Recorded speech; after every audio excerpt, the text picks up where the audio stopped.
खेचरी मुद्रा के ऊपर भी प्रकाश डालें शिवागिरी जी महाराज। खेचरी मुद्रा अमृत पान की क्रिया है। ये जो ऊपर 10वां द्वार होती है, 10वां द्वार 9 द्वार है होती है। इसे तो 9 द्वार जो है खुला हुआ रहता है।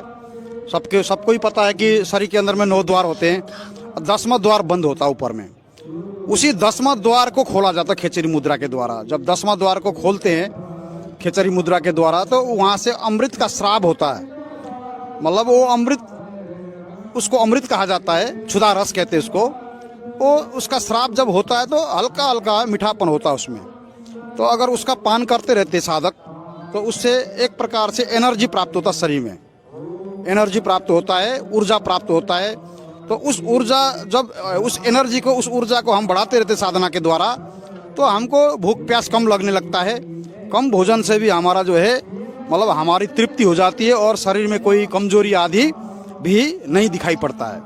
वो जो उस ऊर्जा को हम जितना बढ़ाते खेचरी मुद्रा के द्वारा, जब हमारा शरीर ऊर्जा से जब परिपूर्ण हो जाता है, एक समय ऐसे आता करते करते, तो हमारा जो ऊर्जा का एनर्जी के शरीर में ज़्यादा बढ़ने से वह एनर्जी ध्यान में प्रत्यक्ष दिखाई पड़ता है, प्रकाश पुंज के रूप में, रोशनी के रूप में, ज्योति पुंज के रूप में। और उस एनर्जी को देखते देखते हमारी जो है मन की क्रियाएं, मन की चंचलता है, रुक जाती है। निर्विचार अवस्था में हम लोग, साधक लोग पहुंच जाते हैं। तो इसीलिए खेचरी मुद्रा किया जाता है। अगर हम खेचरी मुद्रा करते हैं, जैसे अभी मैं खेचरी मुद्रा नहीं कर रहा हूँ, अभी बैठा हूँ, अगर मैं खेचरी मुद्रा करूँगा, जीभ को उलट करके यहाँ लगाऊंगा इसके पीछे में 10वां द्वार में अंदर में, तो वहाँ 5 छिद्र मिलते हैं।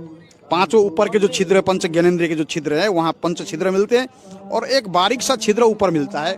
तो वहीं से रस का स्राव होता रहता है। वो ग्रंथि है ऊपर में, तो उस ग्रंथि से जो रस निकलता है, उसी रस का जो है आस्वादन करते योगी लोग। और हमारा जो नाभि में अग्नि है और ऊपर में अमृत है, तो उसको जो है नाभि में गिरने नहीं देते। उस अमृत को जो है नाभि में नहीं गिरने देते। खेचरी मुद्रा लगा करके उसको स्वयं पान करते योगी लोग। अगर नाभि में गिरेगा तो नाभि में अग्नि, जो जठराग्नि, उसको भस्म कर देती है, तो उसका प्रभाव को खत्म कर देती है, उस अमृत के प्रभाव को। तो योगी लोग जब खेचरी मुद्रा लगाते हैं तो उसको गले में ही ऊपर रोक देते हैं। तो रोक देते हैं तो नाभि में नहीं गिरती और सारा शरीर में वो एनर्जी प्राप्त होता है। उसका सारा शरीर में जब एनर्जी प्राप्त होता है तो योगी जो है, योगी का जो श्वास की क्रियाएं हैं, जो योगी का जो हृदय का धड़कन है, वो एकदम सूक्ष्म हो जाती है, और श्वास बहुत देर में आए जाए करेगा नासिका से। तो उसके बाद में ही योगी निर्विचार में पहुंच जाता है। निर्विचार में पहुंचने से पहले ध्यान में उसको एनर्जी दिखाई पड़ता है, और योगाग्नि में शरीर उसका हो जाता है। सारा शरीर ऐसे लगता है कि प्रकाश पुंज से सारा शरीर बनाओ। और ऐसे देखा जाए तो विज्ञान के हिसाब से भी, विज्ञान पहले ऋषि लोग लंबी आयु होती थी, तो वो क्या करते थे, ये मूर्ख, के पहले भक्ति योग्य बनते हैं, इन सब वासनाओं का नाश करते हैं, फिर भक्ति करेंगे। तो वो जब वासनाओं का नाश हो गया, फिर भक्ति की जरूरत क्या रहेगी? भक्ति ही तो इन वासनाओं का नाश करेगी। फिर तो आप भगवान बन गए। अगर ऐसे आपके जो शास्त्र विरुद्ध साधनाओं से ये वासनाएं नाश होती, तो इन सदग्रंथों की क्या आवश्यकता थी? तो उसमें क्या किया उसने? अभ्यास किया खेचरी मुद्रा का, ऐसे तालुबों पर जीभ लगा करना।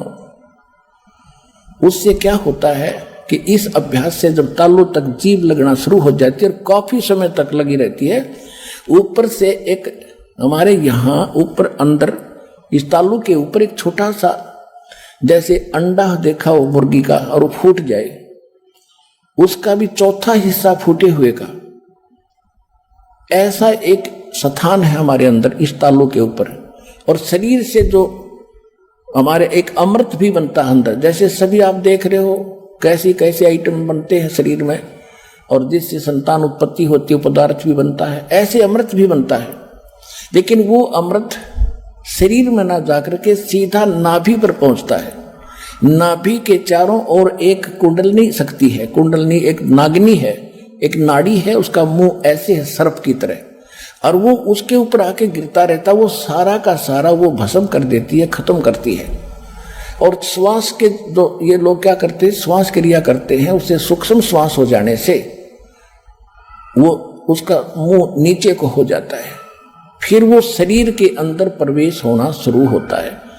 वो अमृत जो है, और वो क्या है, जैसे ताल्लुक का जीव लगाएंगे तो वो फिर वहां से एक वाल सा टिका है उसके ऊपर, वो वाल हट जाएगा, बिल्कुल सूक्ष्म सा है, तिल से का भी चौथे हिस्सा ऐसा वाल है। फिर उससे एक सुराख है बाल जैसा, उसमें से वो अमृत फिर हमारे नाभि के ठीक ठिकाने गिरता जाके, और नाभि से फिर सब आहार चलता है तो उसको भूख बंद हो जाती।